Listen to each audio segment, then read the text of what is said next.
people, this property here, it's like looking at your Rolex watch or closing the door of a Ferrari. I've been studying the market here for a good number of years, and I've never seen this perfect storm of issues coming together. So ladies and gentlemen, it's up to you to be the king and queen of all you survey here. Beautiful part of the world. We've got very high household debt, we've got very high house prices, we've got households in some degree of difficulty already now. I'm looking for an opening bid. Where do we say go? I don't know when we get a downturn that pops this, but as sure as hell, one's coming. Hello and welcome to Four Corners.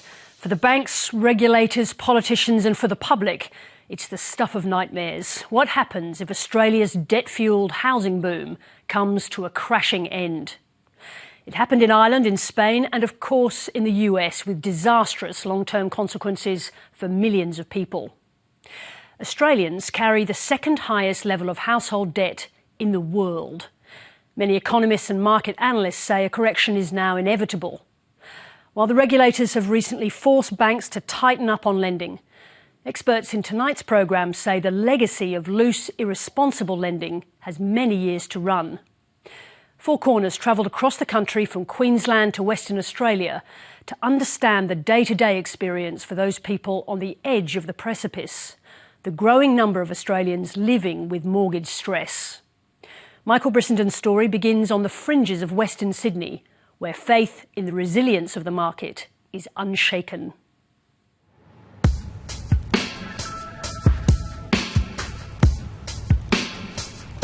Prime Minister, arguably we're headed for a housing catastrophe. Tens of thousands of people could lose their houses if this happens, and people are struggling to pay mortgages.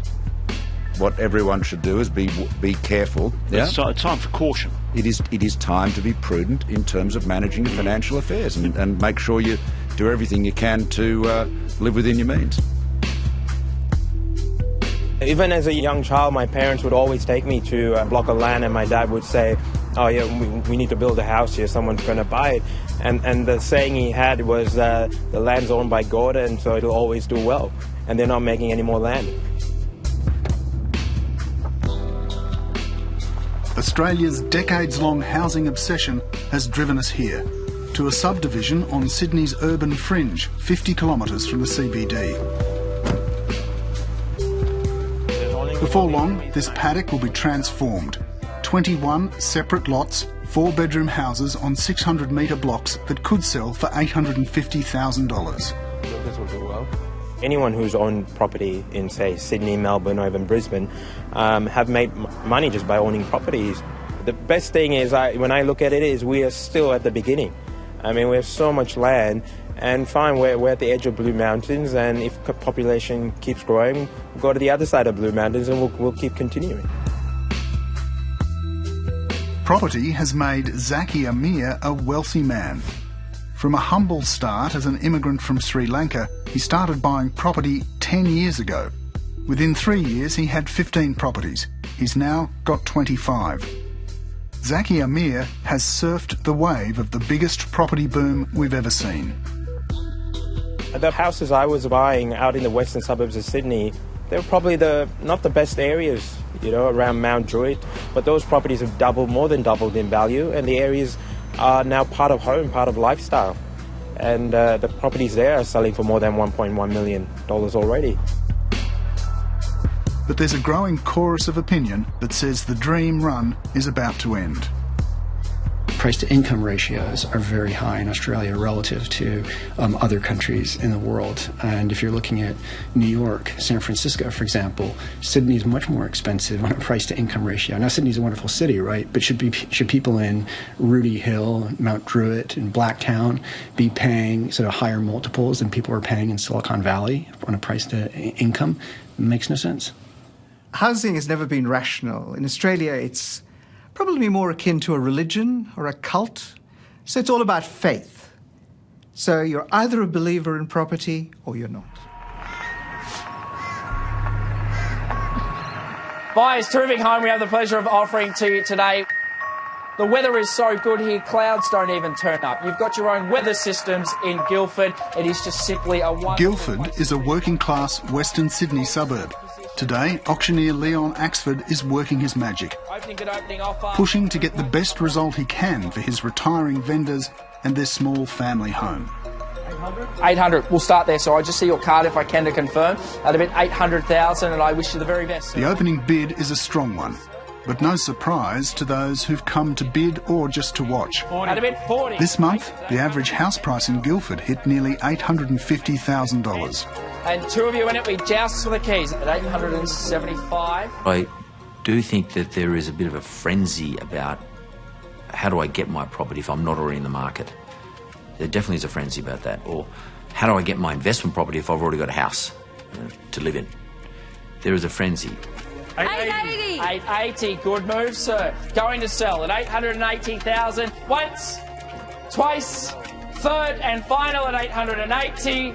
Welcome to the neighbourhood, sir. Sold. Congratulations. Well bought.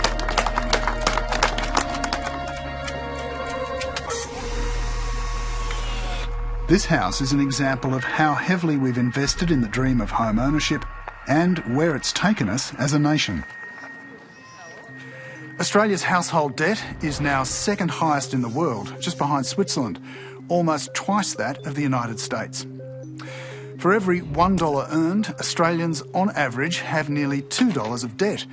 And while debt has been increasing, wages and incomes have remained relatively static. In 2008, the Reserve Bank cash rate was 7.25%. Today, it's just 1.5%. But even with interest rates at historic lows, Australian households are stretched like never before. Our national obsession with housing, not just as a place to live, but as a driver of wealth and investment, has left us exposed and vulnerable to any external financial shock or even small cost of living increases. Well, I've been studying the market here for a good number of years, and I've never seen this perfect storm of issues coming together. We've got very high household debt, we've got very high house prices, we've got households in some degree of difficulty already now. And so it doesn't take much to see the tipping point such that then we get this sort of downward spiral. And boy, if it goes, it could be as bad as Ireland or the US. The rise in household debt has left the banks deeply exposed in the event of any downturn. I think the vulnerability comes from the fact that 60% of their loan assets are actually directly to housing. Now, to give you an idea, one of the biggest housing bubbles probably in the world, people think, is in Hong Kong. But the Hong Kong banks have only got exposure to the housing market of around 15%. So if there is a downturn, then obviously the losses will build up quite quickly because so much of your portfolio is in this one basket. 60% of the Australian banks' loan exposures to mortgages. Is that too much? Should people be concerned about that? Are you concerned about that? Well, ANZ's share of that is a little bit lower than the average, but no, I think that's actually not a healthy... it is a healthy mix at about 60%. The reality is that housing loans are pretty good because they're quite diverse in terms of lots of relatively small loans across the country. Most bank CEOs were reluctant to speak to Four Corners. ANZ chief Shane Elliott did agree to an interview, aware that he was putting himself up as the face of Australian banking. So it doesn't make the banks vulnerable should there be any housing downturn, given that, you know, more than half of your exposures to housing mortgages? Well, that would depend on what the nature of a downturn was. Of course, it's something that we look at incredibly seriously because it's in our best interest to make sure that our risk is well managed. So we look at the diversification of that book to make sure that people, when they do take out a home loan, that they're well prepared to be able to afford that in most circumstances. This exposure to mortgage risk has already caused some reassessments. In June, Moody's downgraded Australia's banks. Now, I guess some of our concerns are around the fact that you've got households holding more debt. That potentially makes them more vulnerable to a change in their circumstances. And if there's a shock to the economy, that potentially leads to a rise in sensitivity to the banking sector. So the banks could, in fact, experience higher losses because households are more indebted. Jonathan Tepper is one investment fund advisor who's been sounding the alarm about Australia's housing market longer than most. He's an American based in London and a man with an international perspective. He called out the Spanish housing collapse before it happened. All bubbles really depend on loose credit, and that's one of the things that's really fueled the Australian housing market, is that anyone with a pulse could essentially get a mortgage. I actually love Australia and Australians, and nothing but wonderful things to say about them. All I'm telling you is that this looks very much like previous housing bubbles, right? And I go back to the analogy that I always use, which is insiders versus outsiders, right? If you're the insider, you're like the frog in the frying pan. The temperature's been turned up very slowly on you. If you're an outsider, you might say, you know what, that looks a bit too hot. And I'm just the outsider sitting there telling people that the temperature has been turned up. There have been a number of Australian market analysts waving the red flag too. Well, I think it's a powder keg is the short answer, and the problem is that for 25 years we've had this increased willingness and ability, tax enhanced, to leverage up to buy houses, and what we're left with now is clearly a massive affordability problem. But more importantly, I'd argue it's a huge policy problem, because if we were to have a downturn, it would hugely exacerbate the pain associated with it, and it makes it much more difficult for policymakers to control the economy. Gerard Minack is another market analyst who's been accused of crying wolf, but he thinks he's close to being proved right. Timing is always difficult, as they say about bubbles in financial markets. You've either got the choice of looking like a fool before it pops or a choice of looking after it pops. It's difficult to time them. I don't know when we get a downturn that pops this, but as sure as hell, one's coming. From his penthouse on the 78th floor, Harry Triguboff has a good view of the impact he's had on the Sydney skyline and the nation's housing stock. Australia's biggest developer dismisses talk of a downturn. Triguboff's company, Meriton, manages 6,000 properties and is currently building another 11,000. What do you say then to people who... I mean, there's a lot of people talking about we've reached the top of the market, that it's overvalued, that there's a potential big downturn. What do you say to those people? I say to them, I don't think it's overvalued. Because if you buy the land at today's prices and you build, then that's what you should charge. So it's not overvalued. Now, if they ask me if it's going to go up, I'll say in the immediate future, I can't see it. If they'll ask me if it'll go down, maybe a little bit. There's no rule which says that real estate must go up every year, by the way. So it went down a bit. It's not so terrible.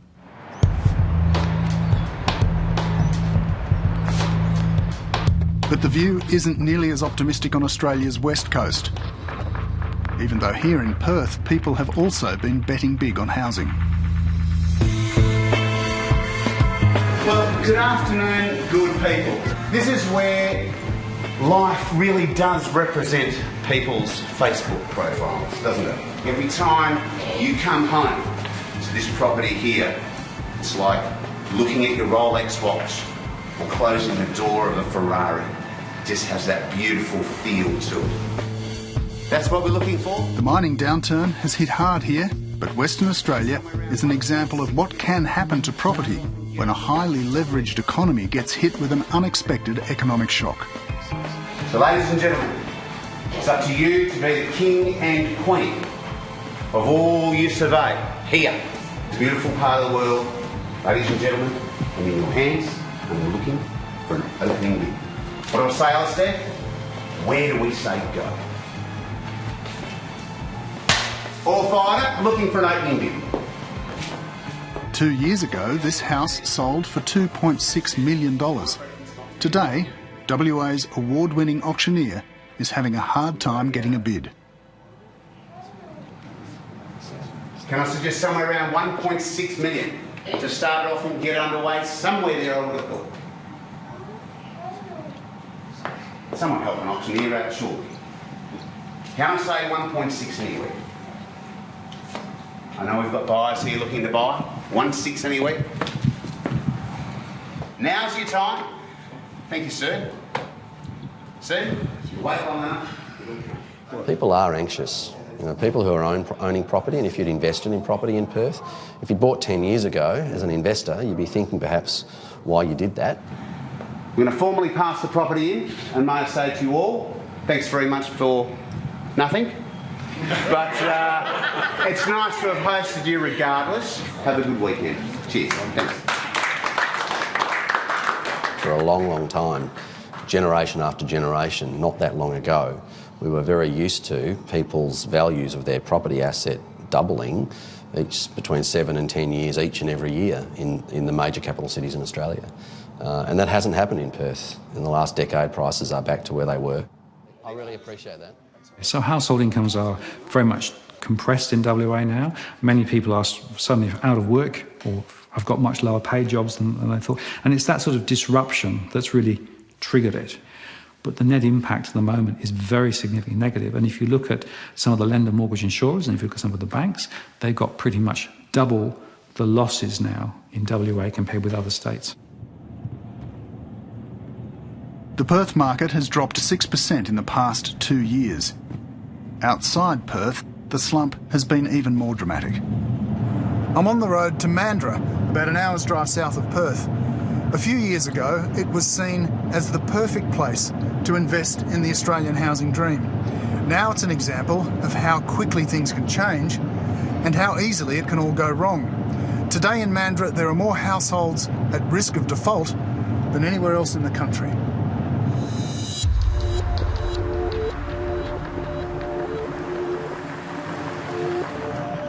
When you come here now, when you do drive into Mandurah now, what are you thinking? Well, it's a sinking feeling for us because, it reminds us of the enormous debt we have and the burden that we're carrying constantly. You can't get away from it. And so we don't like coming into Mandurah, which really is a beautiful environment, because we're hit in the face with what we owe. And that's our reality. In 2006, Tim and Lynn Kaler were convinced by a mortgage broker to use the equity in a number of properties, including their own home, to expand their property portfolio. But their investments are now worth half what they paid for them. And if they can't sell and settle their debts, the banks will repossess all of their properties, including the family home. You constantly look at, the bank statements that are coming in, and it's absolutely terrifying. It's not a nice situation to be in at all.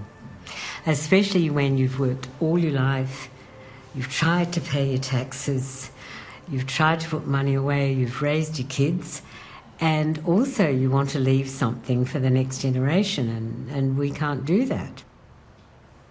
At times you just have to ignore things and try to find something that's a bit more pleasant for a few hours. But it is the nightmare that you live with all the time. You wake up in the morning and you think, how much longer will we be living here? Constantly. And that is the most awful burden when, you're supposed to go home to safety. We don't go home to safety. We worry about the knock on the door with the bailiff coming. But it's not just investors feeling the crunch in the West. Mandurah is one of the top postcodes in the nation for homeowners suffering mortgage stress. 1,500 households are struggling to meet their repayments, and more than 380 households here are at risk of default in the next 12 months. You only need a small consequential change, a small increase in cost of fuel and stuff, to be able to actually really create that pain point. There are a good number of households who are really up against it now. Martin North conducts a continuous survey that maps the financial profile of individual households, their spending behaviours and their motivations. His research can identify mortgage stress at a postcode level. Mortgage stress is a growing national problem. It obviously varies by household, so we can run some scenarios. Let's assume interest rates went up by 1%, which is still below its long-term trend, right? So we go from 800,000 to nearly 1 million households in some degree of mortgage stress. So another 200,000 would effectively fall into that category. If you think of it in sort of weekly cash terms, if you said, I've got to find another $100, you've got the 800,000 who are individually now. There's another 250,000 who would also probably fall into the category of being tipped over. So we're at a very sensitive point in the cycle here, and only small changes in interest rates or small changes in cash flow could put more households into a significantly adverse position. The remarkable thing now is that anybody has mortgage stress when you think that we've had 25 years without a recession. We've got unemployment that's not at a cycle low, but is relatively low by historical standards. And of course, we have interest rates at rock bottom low levels. Now, if you're under stress with that combination of factors, and we know there are a lot of people under stress, it can't get better. And that gets to the risk if you have a downturn. If you have a downturn and people lose their jobs, it almost becomes irrelevant what happens to rates. If you have a mortgage of 5 or 6 times income, the RBA can cut all it wants. You're effectively toast if you lose your job or the main breadwinner does. And that's the point of fragility that we're at now. Butler, on the other side of Perth, is another financially stressed slice of suburbia. Nicole Anger and her family are just one of Martin North's statistics. Nicole's husband is a bricklayer who now can't get enough work as the construction industry stalls. I thought we would nearly have our mortgage paid off by now. Yeah, but unfortunately, things happen in your life that you don't plan. And this is where we are now. They bought this house 7 years ago. They fell behind in their mortgage payments. The cost of living and rising power bills have stretched things even further.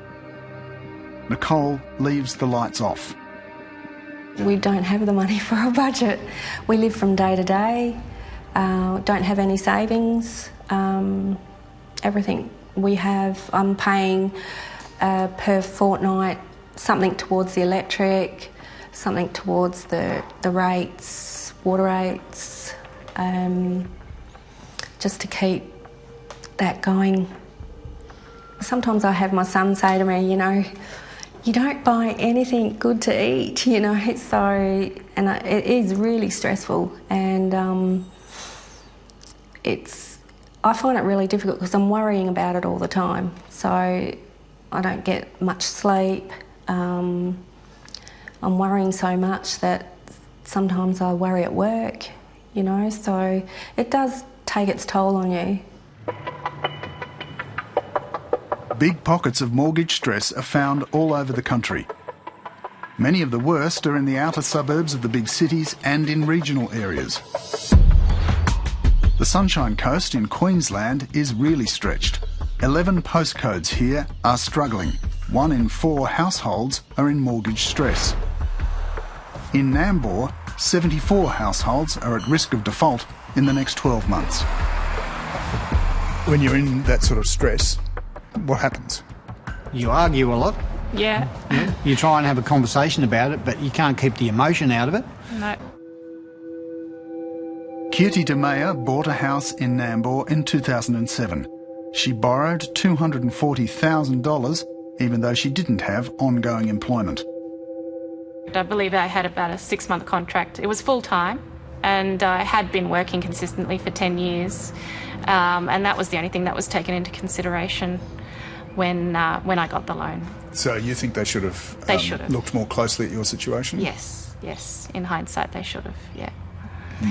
Yeah, I thought I was doing a good thing, not renting anymore and investing in my future. But I didn't take into consideration myself that, anything could happen. The repayments became difficult for Kirti and her husband Scott to meet, and they were forced to sell. And then, you've got to try and balance everything out. So you rob Peter to pay Paul, and then next week you pay Paul but don't pay Peter, and it's It's all, yeah. And you have to ask your family constantly, if you've got any family, to sort of help you out. And, you know, you feel like a leper constantly asking people to just give you a bit of emergency support just so you can get through and know that you're going to have a house next week. Well, 1 week we did actually end up going to the Salvation Army and got emergency vouchers for the weekend, just so we had food for the week. And it was the mortgage that put you in that situation. Absolutely. Yeah. So one of the ways people made banks more profitable, made them larger, was to make more loans. Now, there's no problems with that. But the real issue is the person you're lending to has to be able to pay you back. And the only way you can grow is basically find more and more borrowers. And so the temptation always is to stretch your standards of lending to basically go one step beyond people who can actually afford to pay you back.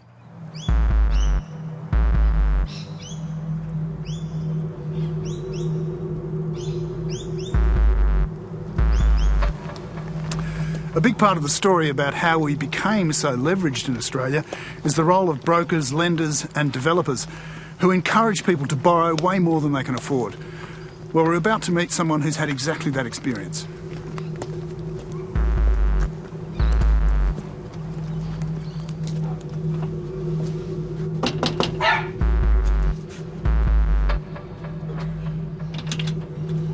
Hi, Carleen. Hi. Nice to meet you. You too, Michael. Please come in. Thanks.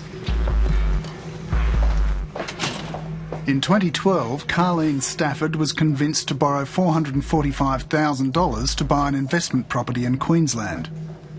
I received an unsolicited phone call one night, and the first question was, did I own my own home? I said yes. Was I working? Yes. And I had a call from a developer, and he told me that they could help me get into an investment property that would assist me financially when I retired. To do that, she used the equity in her almost paid-off home. Before the phone rang and this guy got you into this, how much did you own this? $153. What Carleen didn't know at the time was that even the bank's own estimates on her financial commitments left her with just $9.17 at the end of each month. The broker filled in the application for the bank, and actually on the form it says for the customer to fill that in, and I never filled it in. He filled it all in. He just got me to sign it afterwards. And there's a little box on there on one page too that said, was there any reason, or could there be anything that would that change financially coming up? And one of the questions was impending retirement sort of thing. And he never ticked that either. Carleen has never been able to get enough rent from the property to cover the repayments. She's now being forced to sell her investment property, and the bank will repossess her own house when she dies. You know, according to the developer, it was risk-free for me. Was the only people that it was a risk-free for was for the banks, for the ANZ Bank. You know, they've got nothing to lose. They've got the house up there, they've got my house here if necessary, or they've got, you know, a couple of $100,000 to be paid back once I sell this or die. So that goes out of my kids' inheritance. When you look back on it now, do you think maybe you were a bit naive? Absolutely. I was gullible, you know, I was sucked in. It just sounded so good. Because as a female, that I didn't have a lot of super, still don't, and I thought it was going to top that up a bit because I'd only have a pension. You feel stupid. You feel absolutely stupid that you've been taken in like this. Knowing what you know about that, should she have been lent $450,000? So I can't really speak about an individual case here. I don't think it's appropriate in this case, but I will say I have spoken to this customer. In fact, I spoke to her just last week, and I've arranged to go and see her to understand a little bit and hear it directly from her so that we can learn in terms of this case. ANZ defends the calculations used to assess Carlene's ability to repay the loan. The reality is that when customers come to us, we do a thorough due diligence on their ability to repay their loan and that they understand the risks that they are taking. And as I said, that's totally in our interest. Someone once told me banks are a four-letter word, and it definitely is. And I think there's a lot of greed. Philip Dempsey works in the finance industry. He was a mortgage broker for 25 years. He left in 2013 after growing increasingly uncomfortable with the commission-only payment system. Look, there'll be targets around providing arbitrary number $2.5 million, $3 million worth of lending a month, which you probably need to write as a commission-only broker in order to survive financially, put food on your table. But when that pressure's on every month, and then there are cross-sale promotions and cross-sale requirements for insurances and the like, that also come into play. And what happens if you don't meet those targets? Transitioned out of the industry, basically. You just don't, you don't cut it, you can't make it, you can't survive financially. So there are some serious issues for the brokers. So there have been brokers have knowingly lent people too much money when they shouldn't have? Yes, there have definitely been cases where brokers have lent more money or encouraged people to apply for more money than they can comfortably afford to repay. Yes. And why would they do that? There'd be a variety of reasons, but one of the bottom lines is that's how they're paid. So the more dollars they lend, the more they get paid. So there's that immediate need to fill your own financial requirements, and it's very difficult sometimes. The lines can become blurred as to what's right for the client or right for me. An industry standard for borrowing used to be between 3 and 4 times the amount of combined gross income. Today, it's now double that. So what would you say the standard is now? Yeah, I'd say 7.5, 8 times without, in a lot of cases, yes. So if someone came to you and said, we need to borrow 7.5, 8 times, that's not a big deal for most brokers. Well, no, and it's encouraging to the broker too because they get paid a commission, they're going to get paid a commission on more dollars lent, not on more clients seen, just on more dollars lent. There are rogue brokers out there. There's rogue in any industry, but there's definitely rogue brokers out there because you get an industry that's growing really fast and there's money to be made, it's going to attract, on the odd occasion, the wrong type of people. So there hasn't been a preponderance of fraud, but there has been an increase, I would say, of cowboy type mentality. Look, I can get into this industry and I can make quick buck and get out of it. Mark Bouris was the founder of Wizard Home Loans. These days he runs Yellow Brick Road, one of the biggest mortgage broking firms in the country. 55% of every mortgage that's delivered to the system in this country comes out of a broker or a third party, not a bank. But on the flip side of that, at the end of the day, the banks are the ones that do the approval. The brokers don't. The only way where it is a problem is if the broker actually fraudulently fills out the forms or negligently fills out the forms. But the banks are pretty tough now. They just don't accept everything just because you put it there in writing or fill out the fields on the electronic application. Incentive payments and lending targets are also endemic within the banks themselves. Four Corners has obtained Westpac's internal performance expectations for bank lenders. These include 6 to 9 home loan requests completed per week. If targets are exceeded, bank staff can earn bonuses of over $6,000 per quarter. It's not just staff selling home loans who have targets, their managers do too. We've spoken off camera to a number of former and current bank employees who say if they don't meet their lending targets, they're performance managed out of the bank. Okay, this goes to all the big banks have performance targets. People get bonuses for good customer outcomes. So again, we measure every branch Every week, we measure something called a Net Promoter Score, which basically is a way of saying all the customers that had an interaction with that branch that week, how did they feel about it? If we do the wrong thing by those people or they feel pressured to buy something, I can tell you those scores go down.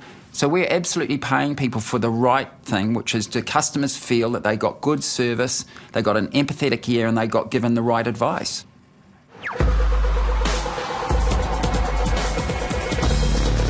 Even the banking regulators admit lending has been too loose. In 2014, APRA, the Australian Prudential Regulation Authority, began examining interest-only loans to investors. Earlier this year, APRA moved to further limit interest-only lending. APRA is now forcing banks to assess new borrowers' capacity to repay at interest rates at 7%. The regulators have asked the banks to tighten up their lending criteria. Presumably that is a recognition in itself that lending had been too loose up to that point, or that they thought that it had. Do you believe that lending had been loose? No, I don't, and I don't know that it is a recognition of that. I mean, I think it's a recognition... Well, why would they do it if they didn't think Well, I think it shows that the system works. You know, as a bank, we only know what we know. We know about our portfolio and about our customers. The regulator's in a unique position. They have all the data for the whole market, and so they have a different perspective. The system works well when banks act in their own best interest of their customers, and the regulator puts in rules and guidelines to kind of manage the macro outlook. That's why the system works. It's the loans approved before the tightening that are causing the problems. Some believe the loan tightening has been too little and too late. So we've got a real big sleeping problem in the mortgage portfolio. If the underwriting standards were looser, and so people got bigger loans then compared with now, that means they're literally underwater now. Not surprising that a lot of the mortgage stress that we have are from households in 2012, 13, 14, when in fact things were much looser. The only issue is how long is the fuse? When the fuse burns down, I'm not sure when that happens. The fact that we have very indebted households with very high house prices will, I think, hugely exacerbate the downturn when it comes. But despite the stricter loan environment, banks are still lending for investment and investors are still betting on property. Everybody can do it, that's the thing. And if we can do it, and I feel like a little bit like Beavis and Butthead, when anybody can do it. In just 2 years, Roy Pallison and Rowena Ibona have bought 7 properties. They've done it by leveraging more debt against the rising value of their investments. Do you mind if I ask, how much debt are you carrying then? Currently 1.2. 1.2, yeah. 1.2 across the 5 established properties. For the 2 land and build developments, they haven't registered yet, so when that comes, then that'll increase. Yeah. And their market value, if we were to just close up and sell all of them, would be around 1.5 in today's market. A little bit higher. That's conservative thinking, though. I'm conservative. But yeah. How much do you both earn? I earn about 60,000 a year. I'm 75 grand a year. Yeah. So average. These young speculators don't even own the flat they live in, but they see property as the best way to build a secure financial future. They're dreaming big. So how many properties do you think you'll end up with? Probably around 20 initially. Our goal is 20 initially. That's that's our primary goal, to get to 20. Where are you going to be in a few years' time if things keep going the way they're going? Pina colada. The question being asked now, though, by many is if there is a downturn, how bad will it be? I read what all the commentators say, and I look at all these sort of hairy, sort of could-be type scenarios, and I have to say they do give me sleepless nights sometimes. I do sit up thinking about them. But I always revert back to the 2 regulatory environments, the Reserve Bank and the APRA, and I think they're doing a very good job. So far, so good. Who knows what's going to happen, though? I don't think that we've over-leveraged Australia. As I said, there's a total alignment of interest here. The banks absolutely want to do the right thing because it's in our interest. We don't want to lend to people who get themselves into difficulty, because then we get into difficulty. So we have a responsibility, and it's just prudent for us to do a lot of due diligence to make sure that people can afford the debt that they're taking on. Does that mean that there aren't concerns, that we shouldn't always be looking at possible risks? Of course. It's a risky industry that we're in by the nature of banking. That is what we get paid to do. I think it will be determined by what happens to interest rates, what happens to incomes, household incomes, and whether in fact households are able to keep that sort of leaden weight of debt at bay for long enough. I'm coming more to the conclusion, though, that it is unlikely to unwind in an orderly fashion, and therefore perhaps we will see some disorder in the market in the next couple of years. And what I would argue is, looking at Australia with a household debt to income ratio of 190%, so almost for every $1 of household income, there's $2 of debt.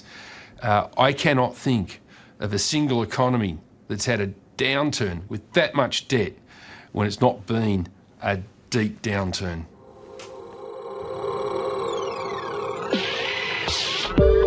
Despite the warnings, most Australians are still hoping their faith in property will be rewarded.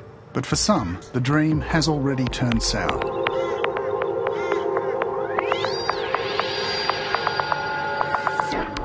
It's become a nightmare. Yeah. There's so much, just the struggle. Yeah, the struggling. It's not living. You're not living. You're actually not enjoying life. With having the struggle of trying to own your own home. What do you think now about the whole idea of home ownership? Oh, it's a nice pipe dream. Mm. Yeah, that's pretty much what it is, because I'm not sure if we'll ever achieve it again at the moment. After we brought Carleen Stafford's case to the attention of the ANZ Bank, CEO Shane Elliott met her in Perth late last week. They've since reached an agreement on her debt, the terms of which are confidential. In a statement, the bank conceded Carleen was targeted by aggressive sales tactics by the broker and developer. You can see statements from ANZ and other banks on our website. And the story continues at ABC News Online, where we've mapped mortgage stress hotspots across Australia. You can also find out what the impact of a rate rise would be on your own suburb. Next week, the blood business, an investigation into the lucrative international trade in blood and plasma. See you then.